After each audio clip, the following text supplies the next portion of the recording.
All, I just love skiing, like so much. There's nothing in the world that brings me more joy ever.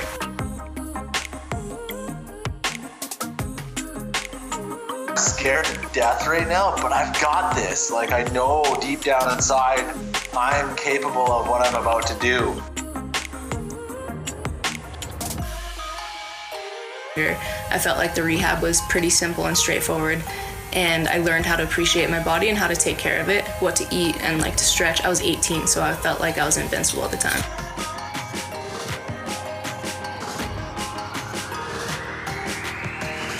Ladies and gentlemen, boys and girls, welcome to the Athletic Stance Podcast, a skier's perspective with your host, yours truly, Scott Chrisman. In this podcast, I have made it my job to go out and interview skiers at the highest level of the sport, to explore their perspective on life, what shaped and influenced them to become the person they are, and a whole lot more. First, let's take a look at our sponsors, because without them, none of this is possible. Our first sponsor is Northwest Tech. If you haven't heard of them yet, you're missing out. They hand make customizable 3-layer outerwear to order in the Pacific Northwest. And that means you know that it keeps you warm, dry, and looking unique while you're sending it around the mountain. They've been generous enough to give me a coupon code for my listeners. Use the code AOS75 to get $75 off any custom piece of outerwear. Their site is in the show notes. This episode is brought to you by POC. POC makes the best helmets, goggles, and protective wear out there. They've been dedicated to protecting athletes since day one, and I wouldn't wear a different helmet, goggle, back pad, or hip pads.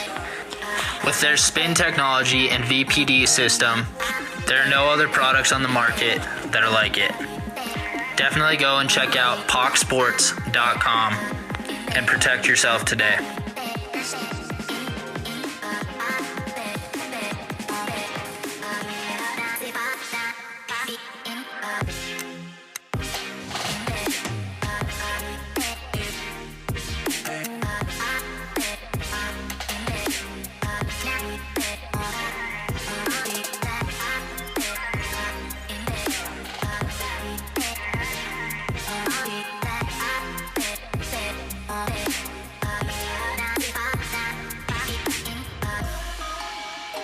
What is up, guys? Welcome back to the Athletic Stance, episode number 29. It is cruising right along. I got to talk to you another amazing athlete this week. He is another game changer in the industry, and it was really a pleasure to get his perspective on things and hear him talk about his journey and what it's been like. I hope you guys enjoy this show with Mr. Cody Townsend.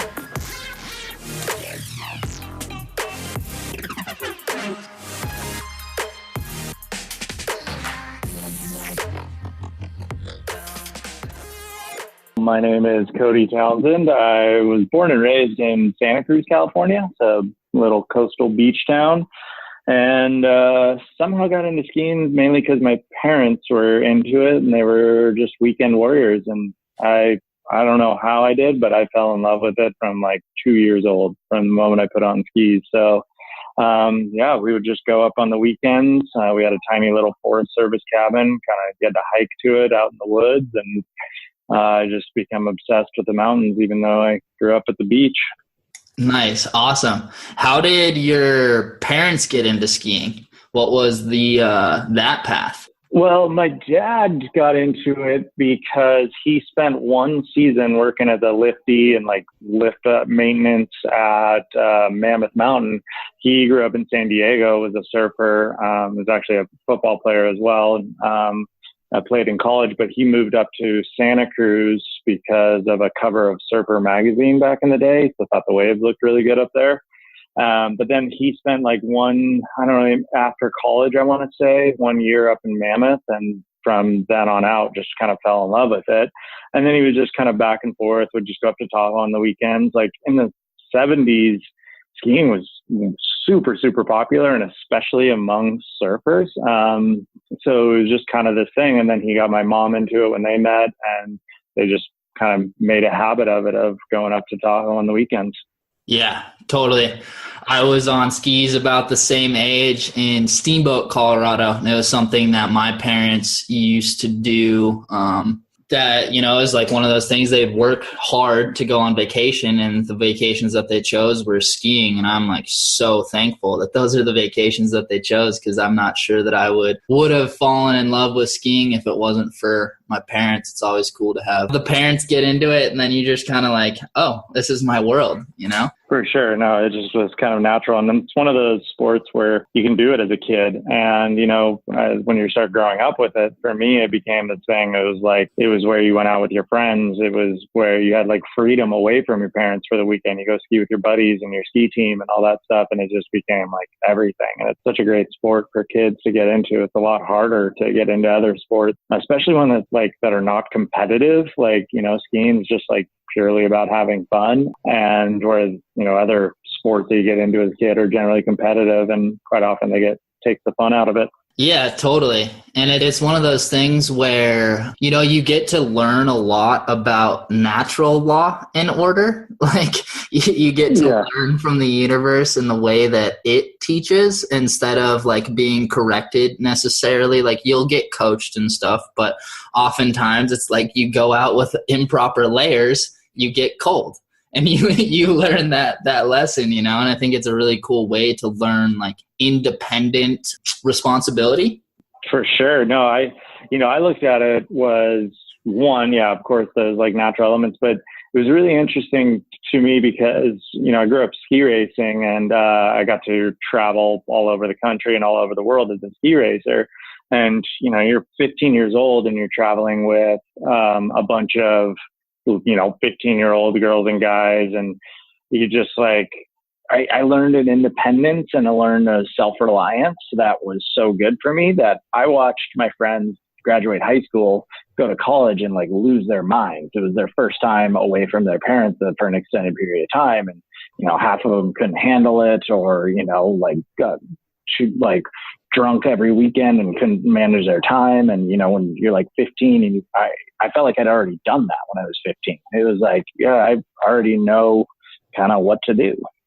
Yeah, totally, man. I was very blessed with growing up ski racing and getting to travel the nation and the world as well. And I totally 100% agree that, like, you know, you get put in a foreign country at the age of like 14 or 15, and it's literally, you just have to handle yourself. You have to know like how to eat right at what times. You have to know about, you know, getting the proper sleep, so that way you're taking advantage of the time while you're out there. You have to know about, you know, scheduling time to tune and wax your skis every night. And and how to like get your schoolwork done in between. And like, you know, that was a big thing of it. It's like a lot of times you're going to high school during this, but you travel for a week and leave school. So it was like, you had to learn how to balance the fun of skiing and being competitive, and then, you know, get your work done so you don't, you know, fail out of high school. So yeah, no, it teaches you a really good work-life balance from a really young age. And, you know, it teaches you other skills. Like I always kind of look back at,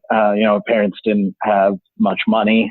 They were struggling to get me to these races. So quite often, like I went to a ski race once, and it's like the last minute that they told us that dinners were on our own.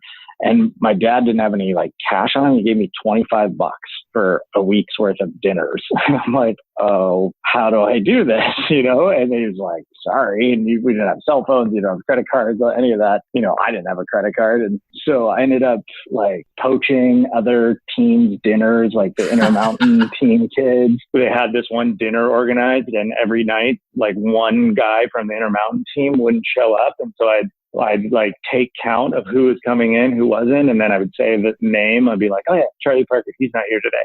Okay, cool. And then I would go up and be like, my name's Charlie Parker, and then check me off the list. So you learn a lot of valuable skills. Oh yeah, definitely. All the ways to make it work and hustle. Yeah, man. Yeah, definitely. What age did you get into ski racing? Oh God, I guess it was probably like 11, 12 years old. It was just, I was on the Mighty Might program at Squaw.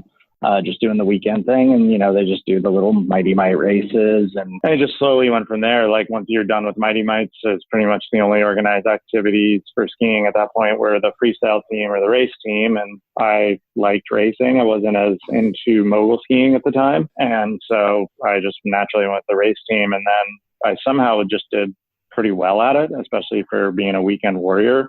I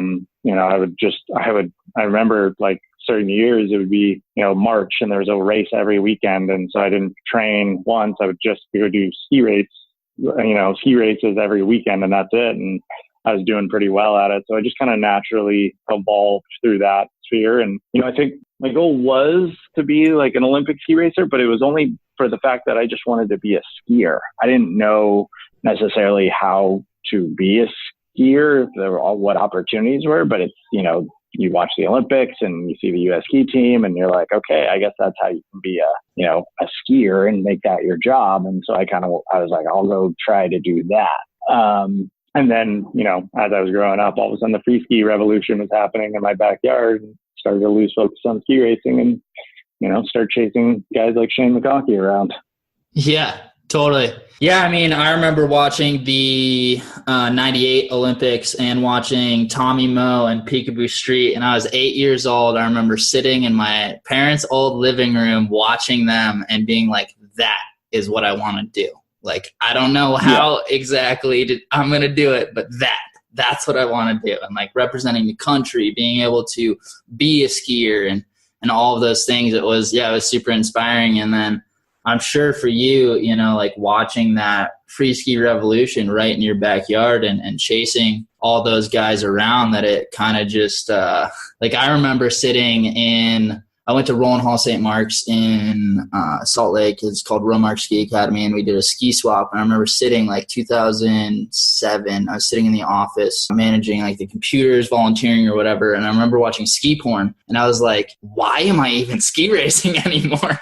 Like, what am I doing? No, I remember the exact moment that hit me too. And, I grew up watching Warren Miller films, and specifically Scott Schmidt and Ski Time, which was 1983. And I was like, it was at Squaw, and it was mind blowing, but I didn't really watch a ski movie until it was, I guess it was 98 or whatever. I think I was 15. I was in Mammoth, and there was the old like resort channel.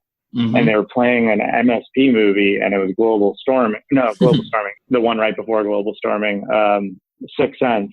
Mm-hmm. And they had the movie on TV, and I was like at a ski race, and I was watching this going like, what in the living fuck is this? This is the coolest thing I've ever seen in my entire life. And I was just absolutely blown away. And I remember that summer, I like saved up money, and I like called MSP, like called their office, because that's how you placed an order, and like ordered the movie and got it. And I watched it at least twice a day, every day that entire summer. And then, started to realize that like guys like JT Holmes and Scott Gaffney and Shane McConkey and all these guys in the movies were at my home mountain. And I was like, oh, this is what I'm going to do. Like, I'm done with ski racing. I ski raced for a long time after that, but definitely my heart was set on the day I watched that ski movie. Yeah, totally.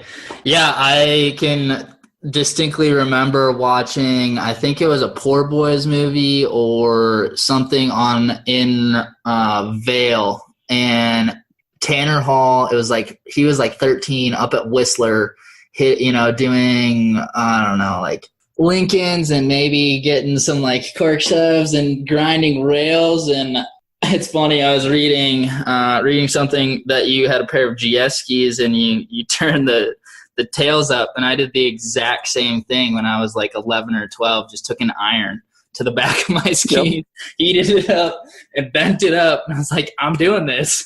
This is totally. I remember I did the exact same thing, and I took 2 irons, I bent them up, and then somehow, like it was a day or two later, I ended up linking up with JT, Shane, and Scott, but more not linking up with them, more I was like chasing them.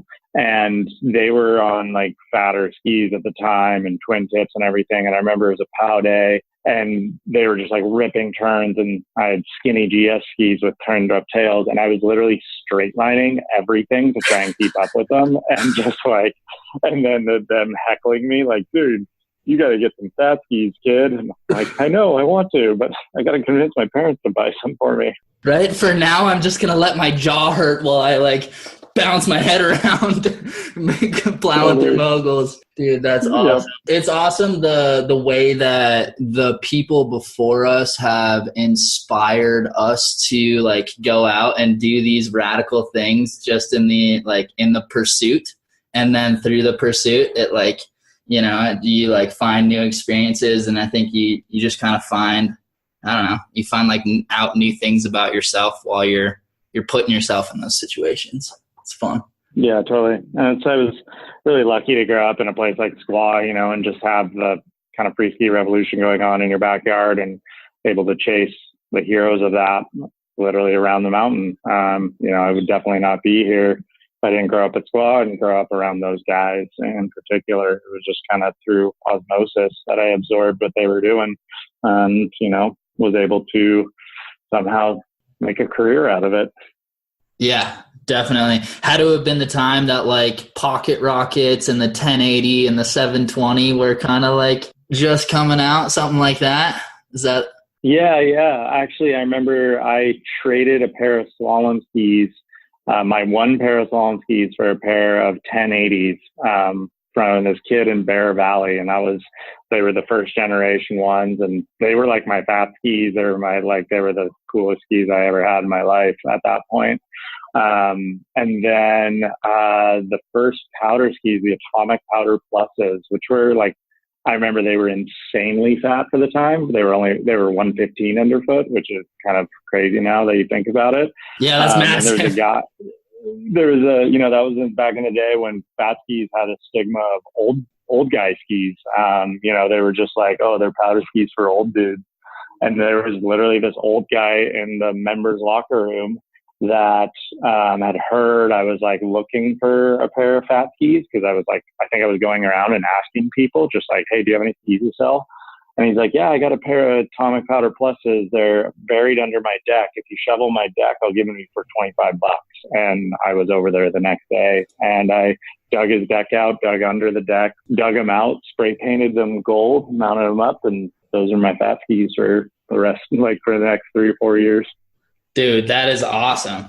It's pretty crazy. I think, you know, there's like ideal going on that like everything you ever wanted is on the other side of fear, or like there's a big mental gymnastics that people are doing with fear right now. And I really think that a lot of people, instead of everything you ever wanted being on the other side of fear, I think everything you ever wanted is on the other side of a well-framed question to the right person. And we're all afraid to ask those questions. You know what I mean? Yeah. And it's when you... To me, it's like when I get kids ask me, like, how do I become a pro skier? How do you do what you do? And all this stuff. And I look at it as like, it's singular obsession of something. You know, like pure passion. Like I look at it a way, like I was like decent at skiing and ski racing, but I wasn't like winning every ski race or anything. I wasn't like the best skier. Like a lot of my friends I skied with were the best skiers. But the one thing I was more than anybody was more obsessed with it. I was like, there was just like, it was a singular focus. It was the only thing I thought of, so that when you like what you're saying is I walk into the locker room and ask like, can I get a pair of skis? Like I'm asking around. I would just, cause I was so obsessed, I would walk around for hours looking for a pair of used powder skis that I could buy. It was like, it's just like pure unadulterated obsession. And that's like what I feel like led me here, because I just wanted to do nothing other than that. And every little detail, every little obstacle, I would like figure out a way to solve it or to get around it or get over it, just because this is the only thing I know and want to do in my life. Yeah. Totally, man. I think something that's really hard in this day and age for kids growing up is that we have so many options. Like the world has become so much more well-connected. You're talking about calling MSP to order a movie, and it's a VHS probably, and like you have to rewind it to rewatch it and stuff. And like now we have so many opportunities where you just go and click a button and you can have the latest MSP movie right there. And I think it's really good because it makes the journey more compressed sometimes, but it also, like, so many people can get so paralyzed by how many options we have, and then you can lose that obsession because your eyes start to shift around, you know? Yeah, no, I think so. I mean, I don't know if like media or anything is changing that. Like, I think it's nicer because it's more available and you're opening up to different people and different potential. Like, the fact was, I was still like, you know, middle class and a white kid, and parents had a cabin up in the woods. We didn't have a ton of money, but we still had that. Like, the fact that media can open up to even more range of people is, like, I think is better. But yeah, I agree with you at the same time. Like, you're never bored. You can't, it's like impossible for kids to be bored these days. There's always something to watch, connect to, message your friends. Like, I remember sitting by myself in my house, like, what do I do? Or, you know, you call your buddy and there's no, you know, no one picks up. There's no answering machine. You're like, okay, what do I do? And I just sit there and think about skiing, or put in the same ski movie that I've watched 25 times over already. So yeah, that's, I don't know. It is an interesting kind of thought experiment to go through and see what happens with the next generations that grew up entirely on the internet. Yeah. Totally. And I totally agree that it's also a really beneficial thing. People get to tell their stories to a wider audience from with a lot less work. And that ends up, benefiting people. When you can tell your story, other people relate to it. And so, it's definitely, I think it's just kind of a balancing act of like, okay, like, just revisiting the idea and making sure that, like, the direction for me, revisiting the idea and like just making sure that the direction that I'm heading is the direction that I want to be heading, because there are more distractions out there, but it's also so beneficial because, like, you and I are thousands of miles away right now and able to have a conversation, and, then this is going to get out to a wider audience, and that, I feel so blessed that we live in this age, but it's pluses and minuses. Sure. Like I think about it, like, there's ways, like, kids can directly message me on Instagram and ask, how do I become a pro skier? And, I can't say too much on Instagram direct message, but the fact is they can reach right out to me. Like, whereas I was lucky enough to grow up in Squaw. And I remember when I was becoming a pro skier, like, I took McConkey out to dinner and Ken Kreitler out to dinner separately to, like, pay for them, which was like probably half my, week salary. So I could ask them, like, how do I do this? What do I do? What's the contract? All that kind of stuff. And, now you can just maybe, like, listen to a podcast with a professional athlete, or, search it online or whatever and get that same information. So it does open it up to more people, which I think is cool. That information is now readily available. I look at it now, like, I've gotten into rock climbing, and it would be a lot tougher to do without being able to, like, read tips and read updates and read blogs and read all this stuff about it that's readily accessible online, as opposed to I just have to wait for the right person to come along to learn from. Yeah, totally. It's one of those things where, like, if you were a climber back in the day, you had to go to, like, Yosemite and put yourself right in the midst of the culture.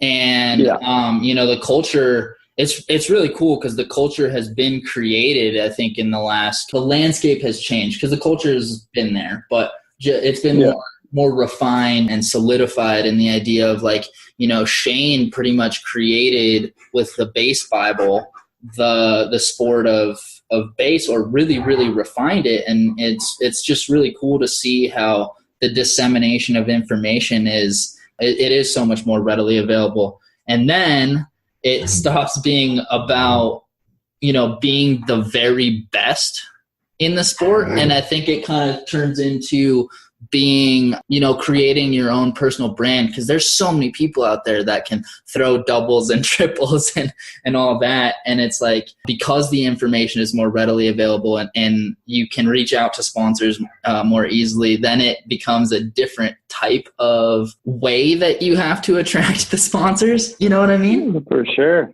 Totally. No, you do. You like these days, like a lot of people complain about it, but then at the same time, I see it as more of an opportunity. But with social media, you do have to put extra work into it. I look at it as the fact that it actually just gives me more opportunity to do what I want to do and control my own message, as opposed to relying on one photo editor and one video editor to make your video part and see if you get any photos in magazines. But at the same time, like you're saying, like it all of a sudden allows for maybe people that used to not be as athletically skilled to get to the top and to be sponsored.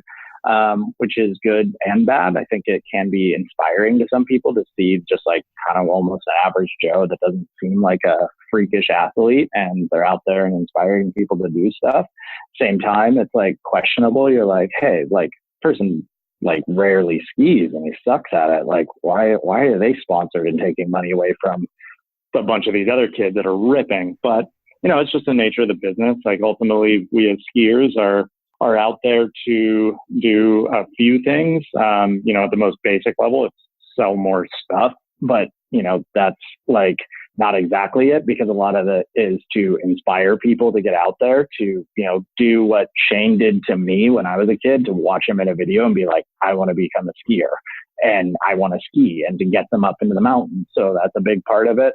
The other part of it is like, make the sport seem friendly, make the sport seem cool to people. So you can do that in a lot of different ways. It has changed kind of the landscape of what it means to be a professional athlete. Yeah, definitely. I love how you say that it just opens up more opportunity for you, because, I totally agree. And it's just another venue for you to express who you are to an audience and to inspire people. And so, it's another opportunity to be that next step in the line of inspiring the next generation. For sure. Like I look at it as, I get messages from people that are like, man, I just got into skiing. I started following you. I love it. I want to come out to Tahoe now and all this stuff. And you're like, well, that's cool. Otherwise, back in the day, they'd have to either subscribe to a magazine or buy a ski movie or whatever. And it's kind of like, it's a big leap to get to that point. Now with a click of a finger, you can all of a sudden be reaching people and inspiring people. And then they're going to go do what you were trying to do with a ski movie and with a ski magazine, which is get them to go skiing and fall in love with the sport. And then, on a personal level, I think it's awesome because it does afford you all these new opportunities. Like I can, instead of just be a part of the ski movie format, I can do trips that I think are going to be cool that maybe no one else thinks is cool, but I'm like, well, I'm going to do it. And I can put it out there through my own means and see if people think it's cool. It allows for more creative freedom, in my opinion. Yeah, 100%. One of the things that I really love about my journey in the last couple of years is that I've realized that social media is kind of a super highway to the market. And for a long time, I was in this ideology of thinking that I needed to get sponsors. If I got sponsors, I'd be put in media, and then I would reach the market and gain an audience. And it's like, the new social media landscape and having this podcast and stuff has allowed me to create my own personal brand and reach people. And, I may not, I've never thrown a triple flip before, but I still get to inspire people to get out and ski and inspire people to go out and have fun and to represent or to enjoy the sport in the true nature of what I see it as. And so it's an amazing opportunity. And I think it is really cool because a lot of the athletes, a lot of the times you have to, put a proposal together and say hey, if you have a personal project, then you needed to put a proposal together and say, hey, I want to travel to, the Arctic Circle and ski here. And this is kind of how I'd like to do it. And it was kind of a maybe, and now you can just decide to go do it and put it out there. And most likely there's people out there that want to see it, and for sure. The one thing that's really interesting I found is the people that have made it to the top were willing to invest in themselves. So I look at it early on, my first heli trip, I got an invite to go for it, but because I was starting to make a name as a tiny film company, and they're like, do you want to go to Alaska? And of course, said yes. that year, I remember I was waiting tables. I had no sponsor dollars coming in, and I made $22,000 in total for the entire year. And I spent $11,000 on this heli trip, which is asinine when you really think about it. But I was like, I want to go to Alaska, and this is the stepping stone to filming like an MSP movie in Alaska. And I've seen a lot of other people that did that same sort of thing, like go broke to freaking try and become a pro skier, live out of their car, do whatever it takes. And they're the ones that rise to the top. Whereas I've like talked to other people that really good skiers and kind of complain like, oh, I never got sponsor dollars. I couldn't go to this contest. And you're like, no, you weren't willing to invest in yourself. Like you gotta put yourself on the line. Like you gotta put your own money on the line before you start putting other people on money on the line. And if you're willing to do that, then most likely the company is going to come along the line and say like, yeah, no, like you're doing well. We're seeing you in Alaska. And okay, now the sponsorship dollars can come. Yeah, totally, man. It's all about investing in yourself and being willing to put yourself out there. I interviewed Ian McIntosh, and he was saying how he pulled out, a credit card, and that was that was what got him to Whistler to film with TGR, and then the rest is kind of history. And totally. It's totally like you have to lead first in investing in yourself and in showing up for yourself and your dreams, because if you do that first, then you're leading and others will follow. But if you expect other people to lead your dreams, you're crazy. Yeah, for sure. No, you gotta, it's almost like it's, in any business investing, most investors want to see that you're putting your own money on the line first before you put their money on the line. And the same goes for this. Like if you're not willing to put your own money on the line, why would someone else want to risk their money for you? So, you can't wait for it to come to you. Opportunity doesn't come knocking on your door. You got to go knock on opportunity's door. And that usually just means by kind of sacrificing, putting it all on the line and getting a credit card and going heavy in debt. And you're like, I'll work it off in the summer and figuring it out from there. Yeah, totally. Burning your bridges and making sure that like the only option is the one that you've placed in front of you as your goal. And that's one of the things that I've done in the last 2 years on my entrepreneurial journey. And it's the only reason why we're talking today is because I've continually put myself out there, invested in myself, invested in my education as far as the entrepreneurial journey and self-branding and social media. And now it's allowed me, these crazy opportunities that are popping up left and right, but it would never, I've invested multiple 5 figures in myself in the last 2 years just to get to this point, to have this education. And, if I didn't make that leap over and over and over, I have no clue where I would be. Definitely not right here.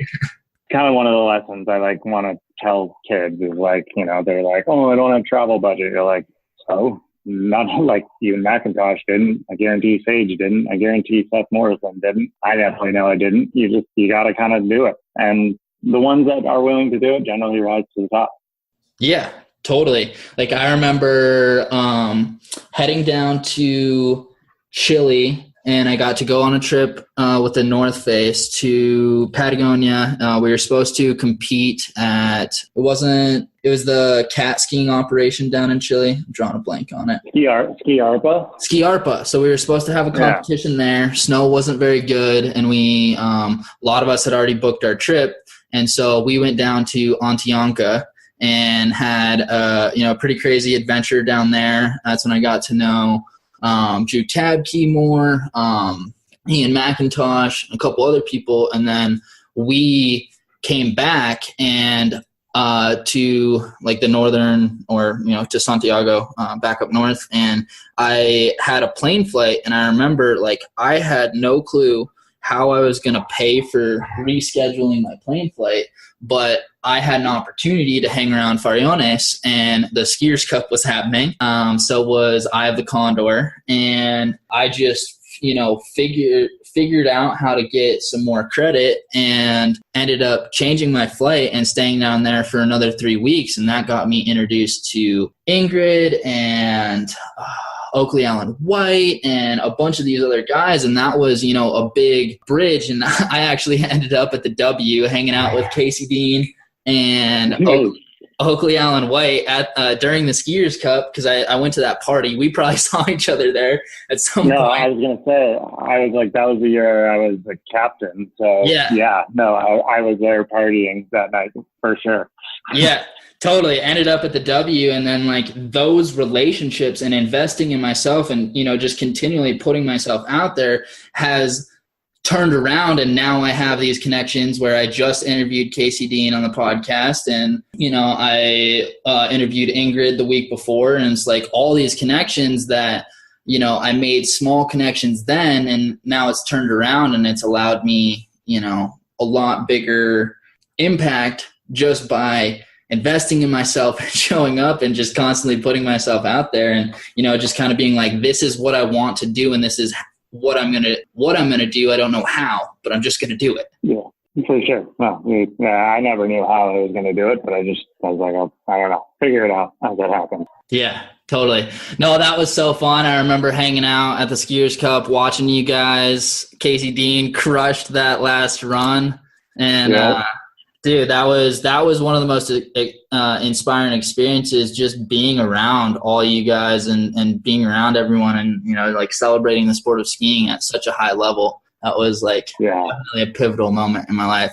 Yeah, no, that was a super fun. I remember, that was a super fun week in general. And I was Casey, God, I'm blanking on name, and myself did that like 3-man runoff versus the Euros, and we ended up winning. It was super fun. Yeah, we partied hard at the W that evening. Totally. And then brunch in the morning, and everyone's walking around in I think Oakley was walking around in his bathrobe. Yeah, definitely. Well, I mean, speaking of traveling, what is your favorite? Like you mentioned, you got to travel when you were younger, and you've been to a lot of places. Do you have a favorite place that you've traveled, or like a favorite era for you in skiing? No, I mean, as far as places, I always loved home. I love Squaw. I love spending time in BC, and I love Alaska. I'm pretty obsessed with kind of the west coast of North America. I think it's, I don't know, kind of the coolest mountains and coolest snowpack. I'm probably biased because I grew up in it, but for the most part, you know, like as far as an era in skiing, like I think it's the beauty of skiing is that it's always changing. You know, when I look back at like ski racing, I have a ton of fond memories from that are like, yeah, that was awesome. But would I do it over again? You're like, no, that was great. And then when I look back at like the times when I was like competing in the Freeride World Tour and struggling to try and make it in movies, that was super awesome in its own regard. And then when I like kind of made it and was finally doing big ski movies and stuff, and that was awesome. And then I look at now and I'm like, you know, getting to like do things like coaching camps, and now I'm going like getting more into like ski mountaineering and expedition style stuff. And I'm like just as inspired as I was when I was 12 years old or 15 years old looking up at Shane McConkey. So it's, you know, I think it's the beauty of our sport is it's so open-ended. You can kind of do it in so many different ways that you can kind of do it your entire life and enjoy it and have new experiences along the whole way. Yeah, totally, man. 100%. Let's touch on like routines briefly. Do you have any like specific morning or evening routines that allow you to optimize yourself and show up on the mountain exactly the way that you want to be, with the confidence and the confidence knowing that you're going to accomplish what you want to? Yes and no. I mean, it's always evolving. I probably could be better at doing things like stretching and whatnot in the morning or in the evening. But for the most part, you know, I do train a lot in the off season. I'm in the gym in the fall really heavily. Mainly not because it's like I want to get stronger for skiing, but it's actually, I feel like it's more for injury prevention. So when I'm tomahawking down something, my muscles can hold me together and hold my ligaments together. But then as far as like on a day-to-day basis, no, I think it's, you know, you build on every experience that happens in the mountains. You know, and I've been kind of backcountry skiing since I was like 20, so like 15 years of it. And, you know, every time I'm out there, you're learning something new and you're getting more comfortable out there. And I feel like the routine of I'm going into the backcountry every day kind of has impregnated itself into my brain where it's like kind of just natural now. It used to be I had more like superstitions, like I had to eat the kind of same sort of food or wear the, same sort of clothes or whatnot. But I think that was replacing something that I didn't know. Like it was like, oh, there's this feeling nervous out there, so I got to make everything else in my life feel routine so that I feel comfortable. Whereas now I kind of feel just comfortable in general out there. Yeah, totally. I love that because there's definitely, there's a period of time in the backcountry where they're like, no matter how much there's still unknowns. And then there's like a mindful awareness that I think once you do practice long enough, you start to become, like trained to just like listen to your gut more and listen to like the little signs and be, like you just have the experience stacks up to a point where the supercomputer that is your brain just starts to get highly competent in reading situations. Yeah, for sure. No, it's just become the kind of thing where it's just, you can, instead of being overwhelmed by the experience of just being in the backcountry, like that becomes more routine. And so you start to notice more details like wind patterns, wind lines, fractures way off in the distance, the like slight thermal change that's going on. You start to notice those things. So you almost become more attuned to being safe out there. Yeah, totally. Or the slight shift in humidity or whatever it is. Yeah, totally.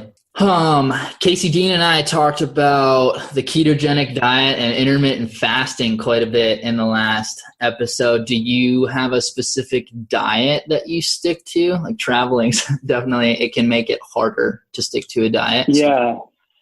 Well, there's two things. One, I figured out I was allergic to gluten about 6 years ago. And that was pretty life-changing because as soon as I went off of it, it was actually, I just went to Indonesia for 2.5 months to go surf, and there's just no bread really there. You're eating rice every day. And it was more my wife noticed it. She was like, something has changed with you. And like, I slept better. I wasn't snoring at night. I didn't have allergies. I wasn't taking ibuprofen nearly as much for just general soreness. I had more energy. Like I used to, I remember eat and just get like food coma after every time I ate. And I was like, whoa, what has changed? And I'd tried to eliminate things from my diet in the past because I always felt like weird with eating. And once I realized that, I was like absolutely life changing. I was bummed at first. I was like, oh my God, this is terrible. It was just as, everything was getting, that gluten-free fad was coming up. I'm like, everyone's going to think I'm some like hipster guy. But yeah, I've been now like 6 years, without gluten, and it's been amazing for me. And then nowadays I've actually been, kind of experimenting and working with cutting out sugar for months on end. So in the summer, I'll cut out sugar for like 2 to 3 months. So no sugar, no booze. And that's, I've noticed, is very, very good for you. Yeah, man, I had quite a few concussions throughout my teens and early 20s. I'm 28 now. And 2 years ago, I was kind of like, I was having lots of brain fog, and like I had finally like recommitted to working out super hard. I broke my back, and that was kind of a wake up call of like, okay, you need to get really, really, really strong with what you're doing. And then I decided 2 years ago to take out processed foods, sugar, and alcohol. And holy crap, the difference that makes is massive in mood and energy and everything. Yeah, well, I noticed what was happening was like in the winter, I would get like pretty much addicted to sugar. And it would be this thing where I was like tired because you're going hard and you're filming and skiing hard every day. And so to replace that energy drain, I would go, eat a bag of gummy bears or something. And that just gets into a worse cycle. And it was actually last year when I went up to Nolly, I was like, came back home, and I remember I woke up one morning and it was like 6 a.m. and I started eating ice cream almost like unconsciously. And I'm like, oh my God, dude, you got to do something. So I was like, all right, from here on out, no sugar. And I went 3 months without sugar, and and sugar and booze. And it was like crazy how much better I felt. Yeah. Like the mental fog was gone, how much more energy was like just losing weight, even though I was eating whatever the hell I wanted other than sugar and booze. And it was like, I was like the most fit I've ever been. And I realized, well, that's definitely bad for you. And then the great part was because I did that reset this winter, my sugar intake was like half of what it used to be. And I just don't crave it as much as I used to. And so this summer I'm kind of doing it again. And I find it's actually pretty easy to do. You can eat fruit. Fruit has glucose and processes totally differently. I try and not eat a ton of fruit, but it's like all of a sudden a banana tastes super sweet. It's like a dessert for me, as opposed to before it maybe tastes kind of plain compared to like an ice cream bar or something. But I realized, sugar is not good for you, and it's practically a drug. It's addictive, and it makes you feel like crap. Yeah, totally. Yeah, I love how you mentioned that fruit, attached to fiber and glucose. It's completely different. And like, unless you are on a ketogenic diet, you do need some forms of glucose to create glycogen in your muscles to have energy reserves. And I'll do fruit smoothies and stuff like that, but no refined sugar, and especially no bleached white sugar. Yeah, same here. And like no added sugar is what I'm looking for. And like my wife and I, we eat really healthy. We pretty much, growing up in Santa Cruz, it was part of like the organic food revolution. So I've been eating organic for a long time. So we eat pretty much organic fruits and vegetables. Pretty much have eggs every morning for breakfast with some sort, like whether it's an omelet with like roasted broccoli and peppers and something like that is kind of what I cook every morning. And then, during the day I'll have like an apple and some nuts. And then we have a dinner that's always like, generally has some sort of green leafy vegetable. So we eat just naturally healthy. And I think it's, once you start eating healthy, then I look at fast food and I look at all stuff and it just looks like so bad to me. And like every time I've like eaten junk food after like eating really clean for a long time, like I get like physical joint pain. My stomach just gets crushed. It's like you realize you're like, whoa, there's something in this that is not good for you. And your body has a really good way of adapting, and I feel like it can adapt to processed food and over time. But once you cut it out and then try it again, it's like, oh Jesus, this is not good at all. Yeah, totally. And like, I think your body is meant to be able to adapt quickly to the healthy things. And if it takes a long time to adapt to something, then it probably isn't what you're supposed to be eating. Yeah, totally. Yeah, I was really lucky to grow up in Boulder, and my dad, having MS, was on the forefront of trying to fix his diet and was, very educated on the idea that your diet is actually, has a lot to do with your health and how you show up in the world. And so I was able to learn about diet and nutrition and meditation from him at a very young age. And I feel like, super lucky, because a lot of people just aren't equipped with the education or the skills that they need to make the proper decisions for what they are eating. And then on top of it, having the experience of, being off in foreign countries, while I had that education about food, it was, I had the foresight of thinking when I'm in Austria, like, not eating a ton of Wiener Schnitzel and like looking for salads and stuff like that, and it definitely, it helped me just be a better skier just by the education. I feel very lucky. Yeah, no, I think, one of the things I think it's a blessing of being an athlete is you get in tune with your body, because you rely on it for your job. And that's one thing you start to realize, like what foods and what things make you work better. Like, when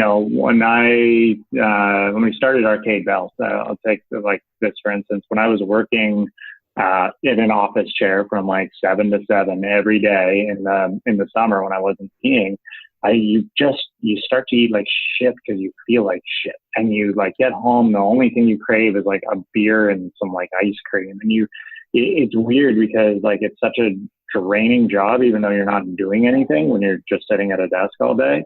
And you start to kind of eat like crap to satiate these feelings of low energy. And whereas when you're like out there working out, exercising, doing stuff every day, you start to realize what foods are working for you, what are giving you energy, like real energy, what are giving you like short-term energy. You just become more aware of, the fuel that you're putting into your body.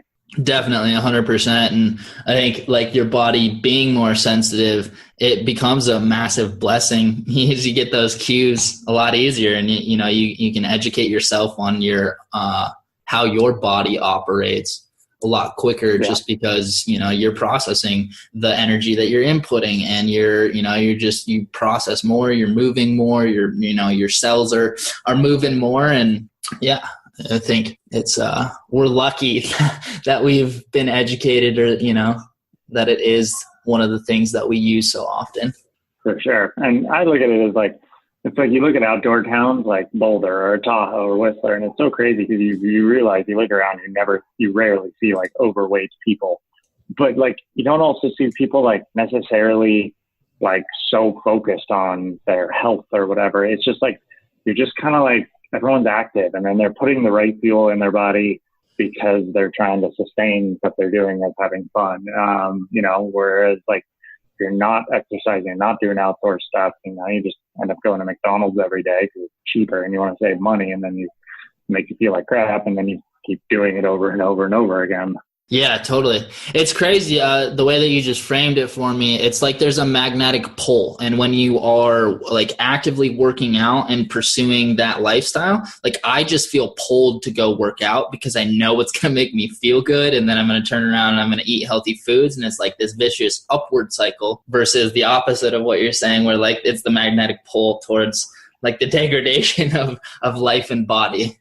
Yeah, for sure. No, it's, yeah, like I see it as this thing where for me, like if I don't do something active, I get cranky. Like if I don't do one thing active in a day, I just get cranky. It's like long travel days is like, that's when I feel like the shittiest because I didn't do anything. And I'm like, as soon as I get off the plane, I'm like, okay, I gotta go work out. Even though I'm super tired, I know I'm gonna feel better. And food's gonna taste better, and the life will get better again as soon as I actually get active. Yeah, totally. I've been doing, like, if I can't get a workout in the gym, then I'll do an 8-minute HIIT workout, like 4 minutes on and 2 minutes off, 4 minutes on, and just go hard. And as long as I get myself to break a sweat in the day, I have a smile. If I don't get myself to break a sweat, then I am the biggest asshole walking around. It's like, totally. Yeah. At least I know it now. Yeah. Well, awesome.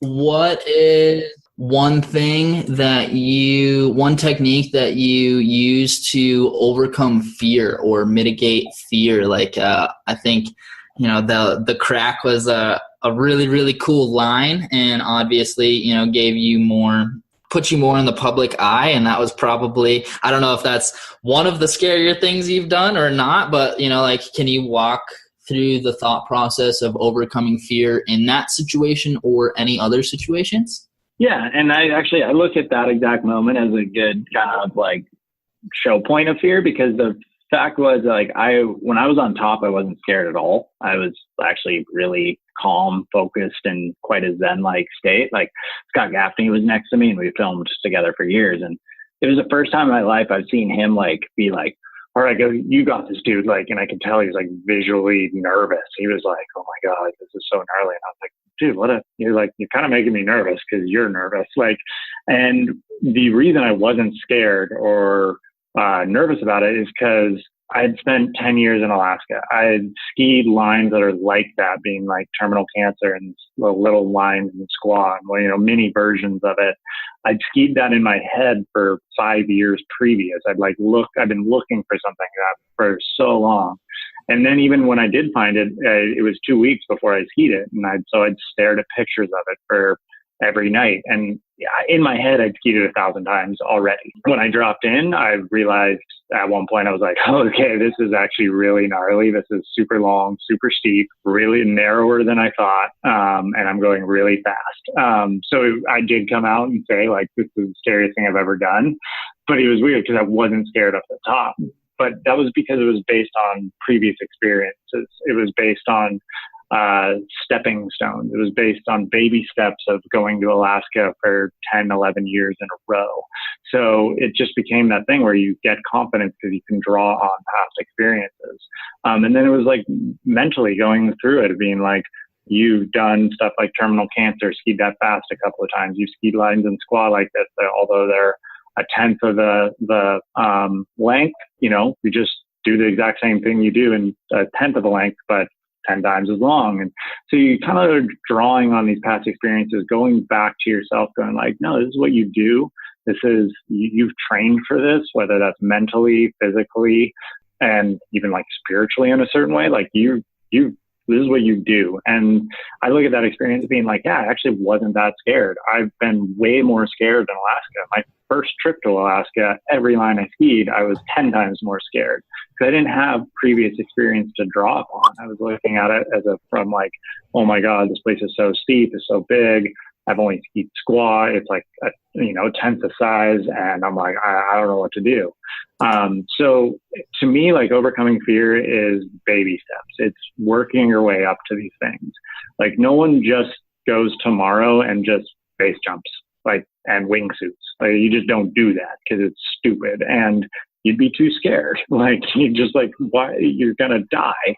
So you have to work up to these things. And I think, people look at it as like, oh, that's so scary. How do you overcome it? You must be, a daredevil or have a death wish. And you're like, well, no, you're looking at it from a lens of this is the first time you've seen something like this. I'm looking at it through a lens of I've been doing this for 35 years. Like this is all that I know. And so to me, it's like, it's not that scary. Sure, there are moments when there is emotional fear and you're kind of like, it's steep, it's got a big cliff and you have those nerves, but you're looking at it through an entirely different lens than what most people are looking through. Like I look at Alex Honnold, I'm like, that is absolutely nuts. I cannot even imagine doing that. Well, I can't imagine doing that because I've rock climbed for like 3 years and I always do it with a rope and I'm terrible at it. He's been free soloing for 10, 15 years and working his way up there and climbing every day and training for it. And I know he's had that El Cap free solo in his mind for the last 5 years and he trained it. He went up and down it like 10, 15 times. Like they don't, you overcome fear through years of repetition, not through just like in the moment. You're like, okay, cool. Now I'm not scared. Now I'm going to do it. It's a much longer process than most people think it is. Yeah, totally. I was talking to a friend earlier today and I came like this metaphor came into my head and it's like water is a lot better at lasting change than lightning. Lightning can come in and start a fire and create massive, massive change, but it oftentimes the forest will just come back. Whereas if a river runs down rock for hundreds of years, it's going to completely change the landscape.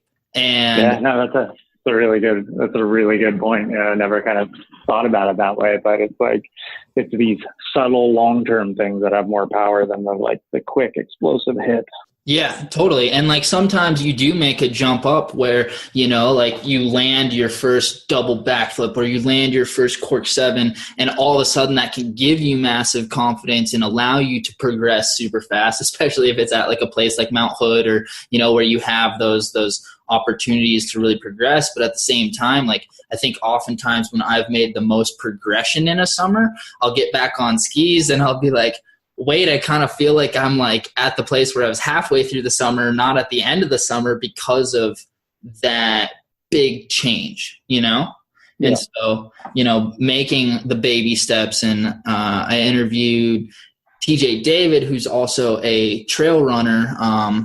And he, we talked a lot about longevity and how it's all about baby steps and going out there. And if you do get at a point where you're doing ski mountaineering and you get to a certain move and it just isn't there, then you just listen to the universe, you listen to your body. If you are having too much fear at the top of the line, like, maybe I'm not going to do it. But yeah, totally. No, and that's a thing. It's like when you don't always just overcome fear. I back down from tons of stuff. I've backed down all the time because there's points when you're like, okay, I am too scared. There's something wrong. with this. And even if there's nothing wrong with it, if you're feeling too scared, you're generally not going to perform well and you might make errors. You know, I look at like ski racing, when I would do my best is when I was relaxed, when I was like, just like cool, calm, and confident.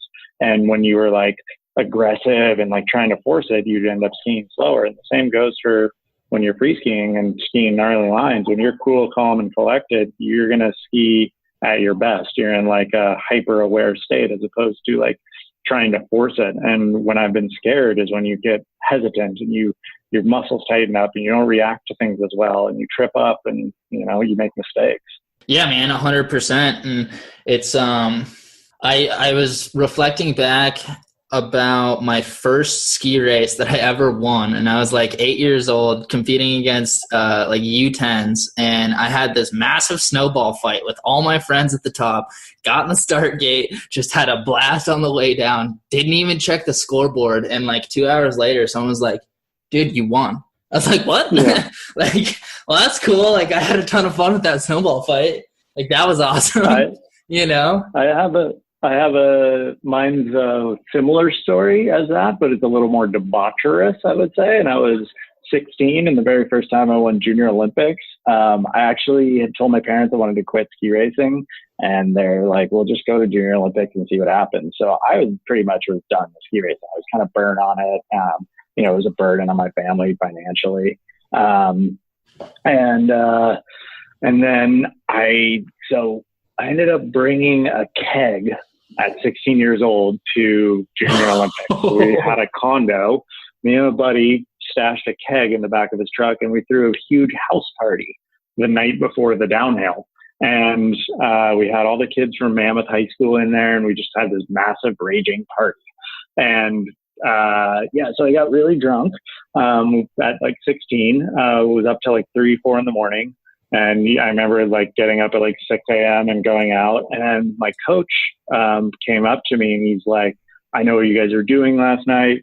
You're so fucking busted. You're done. Like, what are you going to do about this?" And I was like, "Well, I'm just going to win." And he's like, he looked at me like I was crazy. And I just had this false confidence because I was like, I'm kind of a little hungover still. And I'm like, well, I didn't sleep. And I was just like, I told him straight to face, well, I'm going to win. And then he's like, "What do you mean?" He's like, "Well, if I win, you won't be able to do anything about it." And he's like, she's kind of like, what a cocky prick, I'm sure is what he thought about. And I'd never won a Junior Olympics, and I won the downhill that day. And I just remember being the start gate. I was just like, yeah, whatever. Like, you know, like my parents are going to find out. I already decided I was quitting ski racing. Like, I'm fucked. I don't care.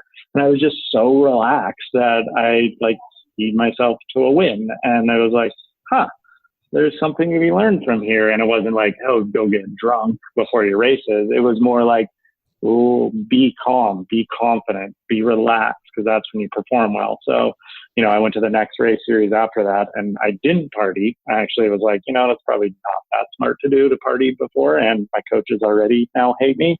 But I remember going out a really successful, it was like Western Region Finals, because I just took that same mindset. I was just like, hey, be relaxed, be calm, be confident. And I remember I was like beating US ski team kids, and I was just like, oh yeah, cool. That's awesome. And that was like one of the biggest lessons I've ever had, which is pretty funny because it comes from doing something illegal and something that was very frowned upon.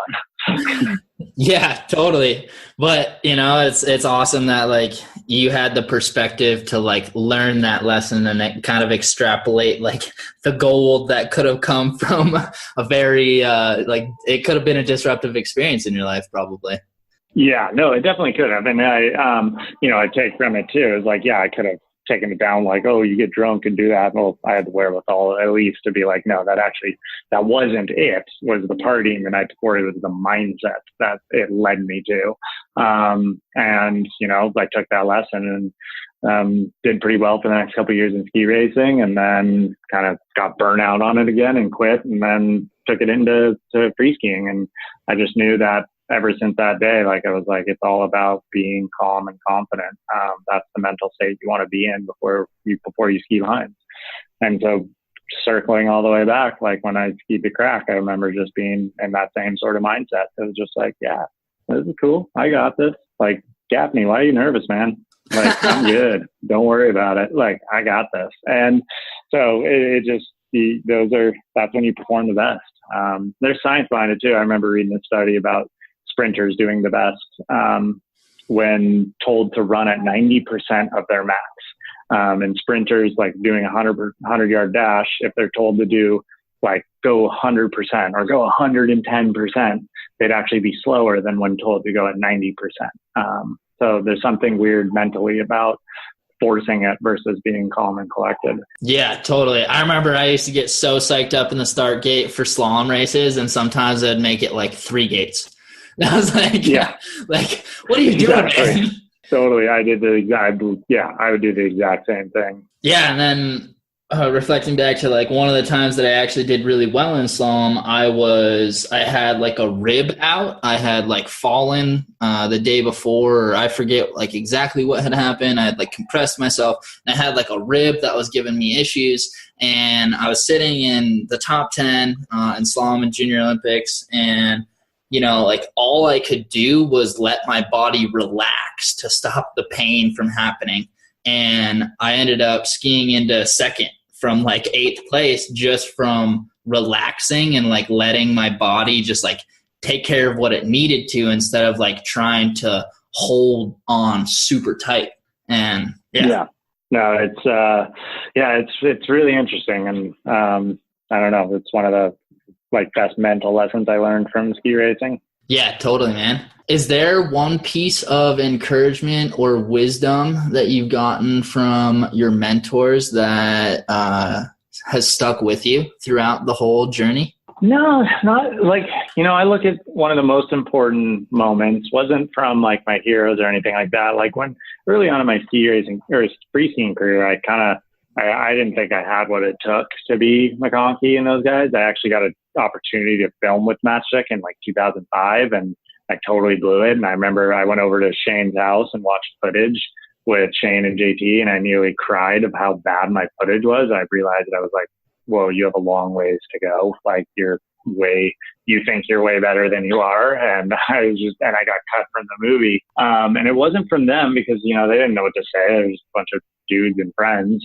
And, I kind of was like, fuck, I just don't have what it takes. And I remember going to the movie premiere, and I wasn't in the movie, and I was with my wife, who was a girlfriend at the time. And she was like, got home that night, and I was absolutely crushed. And she was just like, no, like, this is what you're going to do. You're going to go out next year, and you're going to ski your ass off. You're going to have fun, and you'll be fine. And I just remember she said it such like relaxed confidence that I was like, okay. And then the next year was the year that I went to Jackson, filmed with James Heim, and like had one of the best seasons I've ever had. And was like, I remember that's when I met McIntosh. That was the year he won Breakthrough Performer. And I was at the Powder Awards, and they told me, Derek Taylor, the Powder magazine editor, was like, dude, you were so close to winning it. He's like, just Ian ended up taking it because he had a mind-blowing segment, especially for a new guy. And it was just exactly like what I needed. And I look at that moment where my wife, she was just like, no, like, you'll be fine. Don't worry about this. And you're going to have fun, and you'll kill it next year. I was like, oh, okay. And that ended up happening. And Elise has this very good matter of fact way of looking at life. Like, she doesn't dwell on like all the like exterior fluff that I tend to, like, of being like, oh, but what about this and kind of this. And she's like, no, you just do it like that. Like, oh, okay. She just sees a goal, and she's like, well, you do A, B, and C, and then you get to D.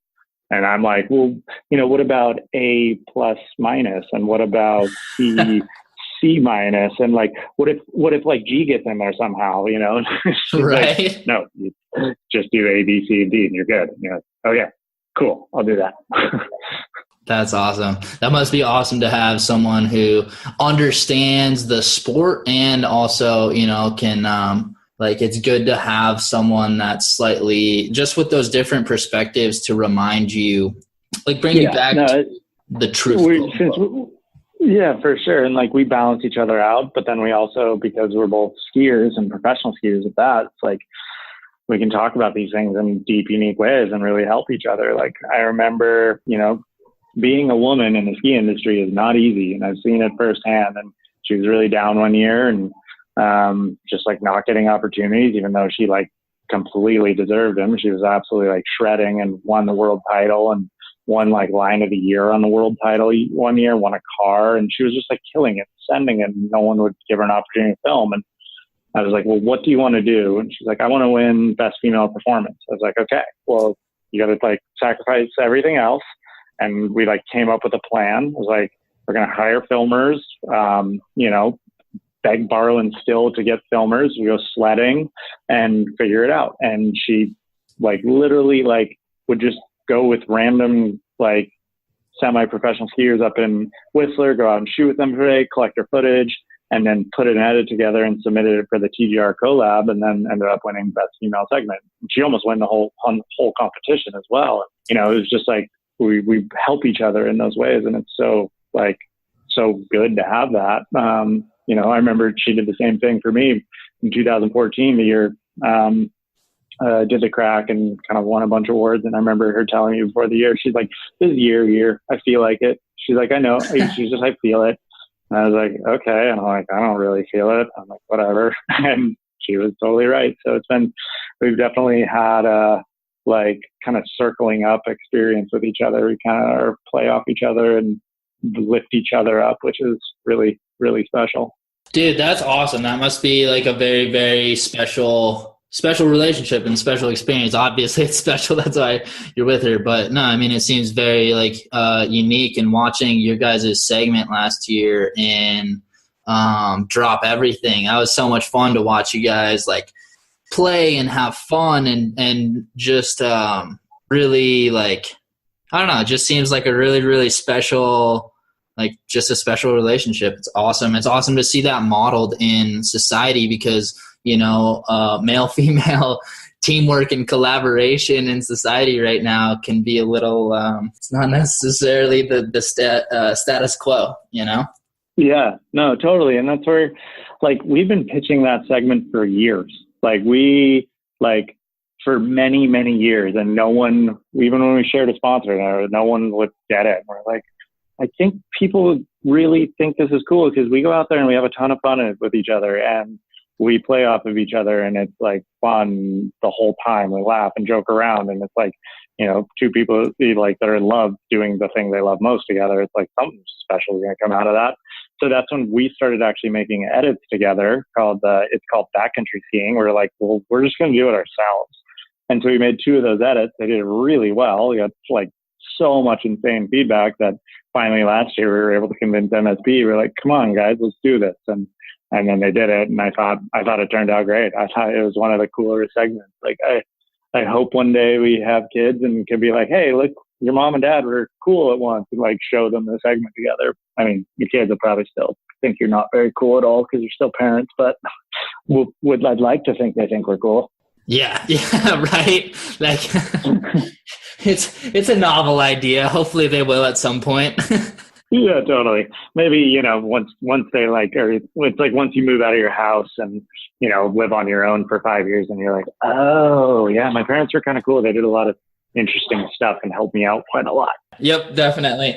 It's like when you're in it, you don't really see, like, hindsight's 2020, the perspective that you get when you pull yourself out of a situation. You're like, oh yeah, it's kind of like that same situation where you're like, I looked at my ski footage and wanted to cry. Sometimes it's like that, and sometimes it's the opposite where you pull yourself out of the situation. You're like, oh wow, that was actually like really, really cool, or like, that was whatever. Totally. If there was one piece of advice that you wanted to pass along to someone who wants to do what you do, I know we've talked, probably a lot about this, but is there, like, if you could sum it up into a short statement, what would it be?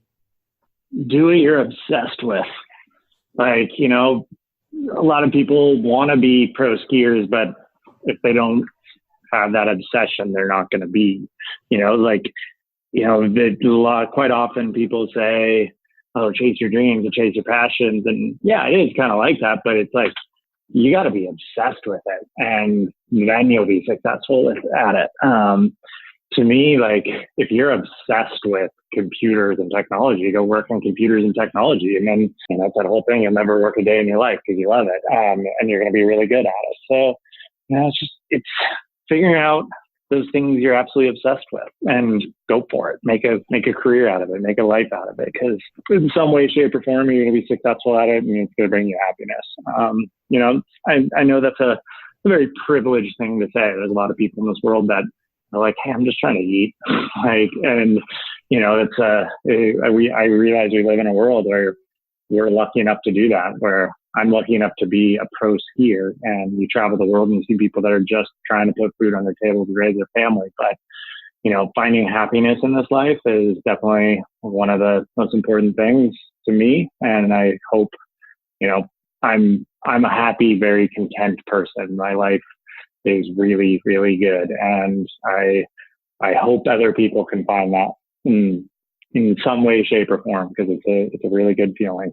Yeah, man, definitely. And it's obvious that you're passionate about what you do and that you are, happy, and it's contagious, even, just seeing your smile in the movies or watching your social media. It's obvious that you're happy and that you are pursuing your passion. And I think when you do that, like, it just lights up the world, Yeah, no, I mean, I just look at it like Shane, Shane was my hero.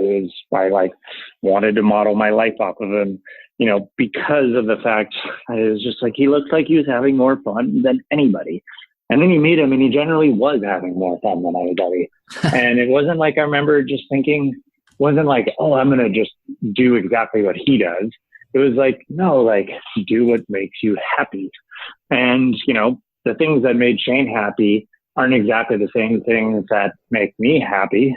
Like, we do share skiing, but he was super into base jumping, and I've done it, or I've jumped out of planes, and it wasn't quite for me. I don't know why. And I know he hated to hike, and now I love to hike. So it was more that mentality, like, just chase fun, chase things that you're obsessed with, because it will make you happy, and you get to share that happiness with people, and hopefully it inspires them to chase happiness.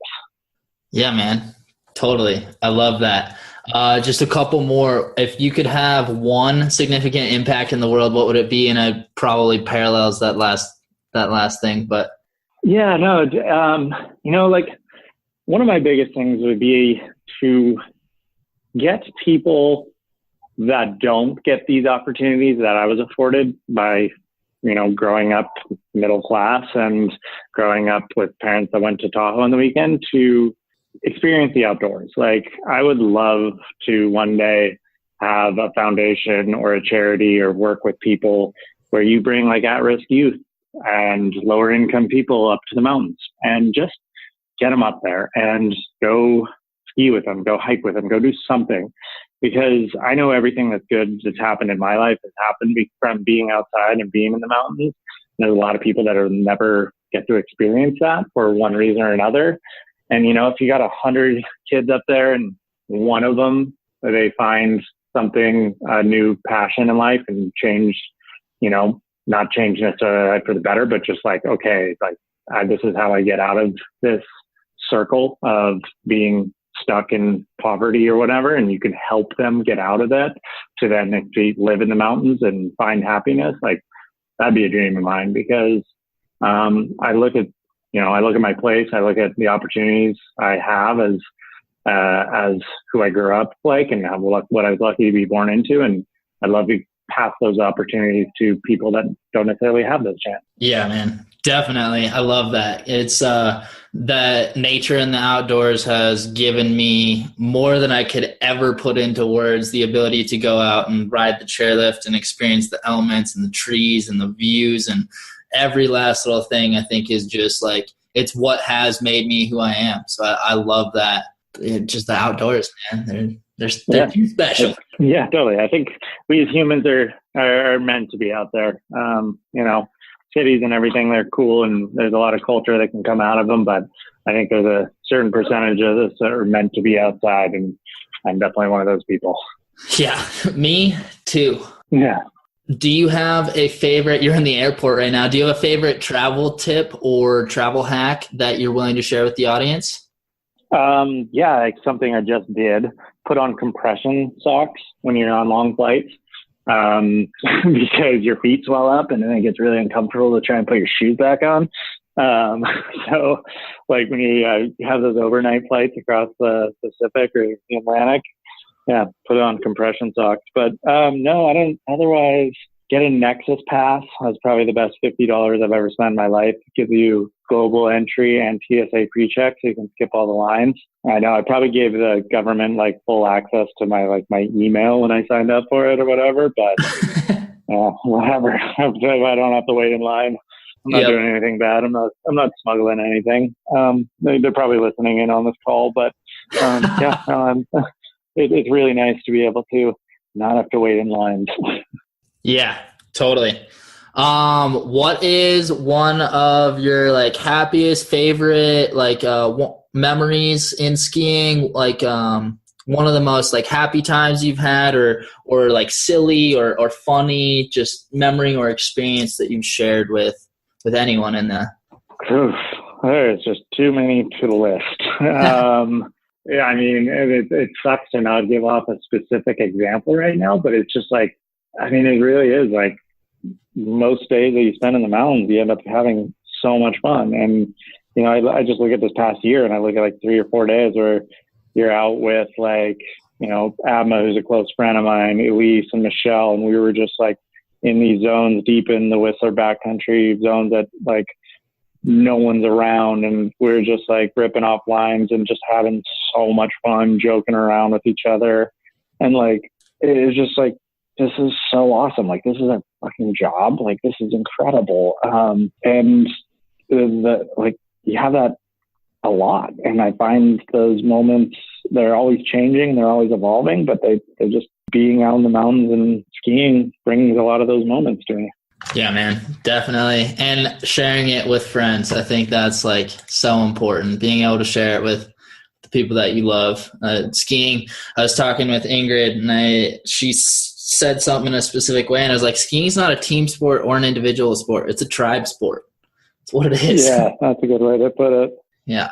Well, thank you so much, man. I know that you probably have to get ready to get on the airplane, and I have to hop on another call here soon. Where's the best place that people can find you? Well, I guess Instagram I post to a lot. So at Cody Townsend on Instagram or on Twitter. I actually like Twitter the most. If I had to cancel out all social medias, but one, I would only be on Twitter. I feel like there's more interesting conversations going on there. So that's the Twitter's at Cody Townsend as well, or my website, codytownsend.com. Awesome. Thank you so much, Cody. I appreciate you taking the time. This conversation was awesome. Thank you so much, Scott. I appreciate it as well. Yeah, definitely. And dude, I'd love to catch some turns with you if we're ever in the same place. I got a place up in Crested Butte, and I'm living on the Front Range right now. So if you're ever out in Colorado, you want to connect and get some turns in, or if I ever find myself in the same area as you, I'll definitely give you a shout. Yeah, sounds great, man. I'd love to make some turns with you too. Well, yeah, good to connect, and yeah, gotta go catch my next flight. Sweet, buddy. We'll let you go. Much love, and thank you again. Thank you, Scott. Later, man. Later.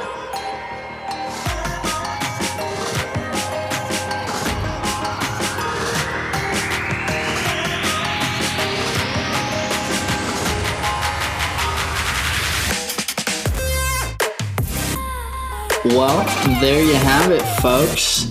The Athletic Stance, episode number 29 with Cody Townsend. Thank you guys so much for tuning in. As always, I really, really appreciate it. If you leave me a review, if you rate it and subscribe, it always helps. And we should finally, hopefully, be getting the YouTube channel and the Instagram channel up here very soon. So, more news about that to come. But as always, thank you guys so much for tuning in to the Athletic Stance.